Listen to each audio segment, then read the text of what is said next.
निर्गमन अध्याय 22। निर्गमन अध्याय 22। यदि कोई मनुष्य बैल व भेड़ व बकरी चुराकर उसका घात करे व बेच डाले, तो वह बैल की संति 5 बैल और भेड़ बकरी की संति 4 भेड़ बकरी भर दे। यदि चोर सेंध लगाते हुए पकड़ाया जाए और उस पर ऐसी मार पड़े कि वह मर जाए, तो उसके खून का दोष न लगे। यदि सूर्य निकल चुके तो उसके खून का दोष लगे। अवश्य है कि वह हानि को भर दे, और यदि उसके पास कुछ न हो तो वह चोरी के कारण बेच दिया जाए। यदि चुराया हुआ बैल व गधा व भेड़ व बकरी उसके हाथ में जीवित पाई जाए, तो वह उसका दूना भर दे। यदि कोई अपने पशु से किसी का खेत व दाख की बारी चराए, अर्थात अपने पशु को ऐसा छोड़ दे कि वह पराये खेत को चर ले, तो वह अपने खेत की और अपनी दाख की बारी की उत्तम से उत्तम उपज में से उस हानि को भर दे। यदि कोई आग लगाए और वह कांटों में लग जाए और फूलों के ढेर व अनाज व खड़ा खेत जल जाए, तो जिसने आग जलाई हो वह निश्चय हानि को भर दे। यदि कोई दूसरे को रुपया व सामग्री की धरोहर धरे और वह उसके घर से चुराई जाए, तो यदि चोर पकड़ा जाए तो दूना उसी को भर देना पड़ेगा। और यदि चोर न पकड़ा जाए तो घर का स्वामी परमेश्वर के पास लाया जाए, कि निश्चय हो जाए कि उसने अपने भाई बंधु की संपत्ति पर हाथ लगाया है व नहीं। चाहे बैल, चाहे गधे, चाहे भेड़ व बकरी, चाहे वस्त्र, चाहे किसी प्रकार की ऐसी खोई हुई वस्तु के विषय अपराध क्यों न लगाया जाए, जिसे 2 जन अपनी अपनी कहते हो, तो दोनों का मुकदमा परमेश्वर के पास आए, और जिसको परमेश्वर दोषी ठहराए वह दूसरे को दूना भर दे। यदि कोई दूसरे को गधा व बैल व भेड़ बकरी व कोई और पशु रखने के लिए सौंपे और किसी के बिना देखे वह मर जाए व चोट खाए व हाँक दिया जाए, तो उन दोनों के बीच यहोवा की शपथ खिलाई जाए कि मैंने इसकी संपत्ति पर हाथ नहीं लगाया। तब संपत्ति का स्वामी इसको सच माने और दूसरे को उसे कुछ भी भर देना न होगा। यदि वह सचमुच उसके यहाँ से चुराया गया हो, तो वह उसके स्वामी को उसे भर दे।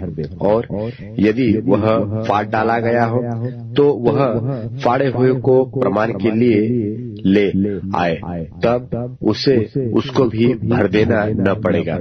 फिर यदि कोई दूसरे से पशु मांग लाए और उसके स्वामी के संग न रहते उसको चोट लगे व वह मर जाए, तो वह निश्चय उसकी हानि भर दे।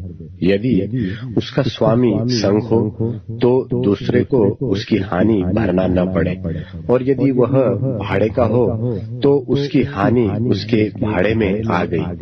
यदि कोई पुरुष किसी कन्या को जिसके ब्याह की बात न लगी हो फुसला कर उसके संग कुकर्म करे, तो वह निश्चय उसका मोल दे के उसे ब्याह ले। परंतु यदि उसका पिता उसे देने को बिल्कुल इनकार करे, तो कुकर्म करने वाला कन्याओं के मोल की रीति के अनुसार रुपए तौल दे। तू डाइन को जीवित रहने न देना। जो कोई पशुगमन करे वह निश्चय मार डाला जाए। जो कोई यहोवा को छोड़ किसी और देवता के लिए बलि करे वह सत्यानाश किया जाए। और परदेशी को न सताना और न उस पर अंधेर करना, क्योंकि मिस्र देश में तुम भी परदेशी थे। किसी विधवा व अनाथ बालक को दुख न देना। यदि तुम ऐसों को किसी प्रकार का दुख दो और वे कुछ भी मेरी दोहाई दे, तो मैं निश्चय उनकी दोहाई सुनूंगा। तब मेरा क्रोध भड़केगा और मैं तुमको तलवार से मरवाऊंगा, और तुम्हारी पत्नियां विधवा और तुम्हारे बालक अनाथ हो जाएंगे। यदि तू मेरी प्रजा में से किसी दीन को जो तेरे पास रहता हो रुपया क्रुन दे, तो उससे महाजन की नाई ब्याज न लेना। यदि तू कभी अपने भाई बंधु के वस्त्र को बंधक करके रख भी ले तो सूर्य के अस्त होने तक उसको लौटा देना, क्योंकि वह उसका एक ही ओढ़ना है, उसकी देह का वही अकेला वस्त्र होगा। फिर वह किसे ओढ़कर सोएगा? तो भी जब वह मेरी दुहाई देगा तब मैं उसकी सुनूंगा, क्योंकि मैं तो करुणामय हूँ। परमेश्वर को श्राप न देना और न अपने लोगों के प्रधान को श्राप देना। अपने खेतों की उपज और फलों के रस में से कुछ मुझे देने में विलंब न करना। अपने बेटों में से पहले उठों को मुझे देना। वैसे ही अपनी गायों और भेड़ बकरियों के पहले उठे भी देना।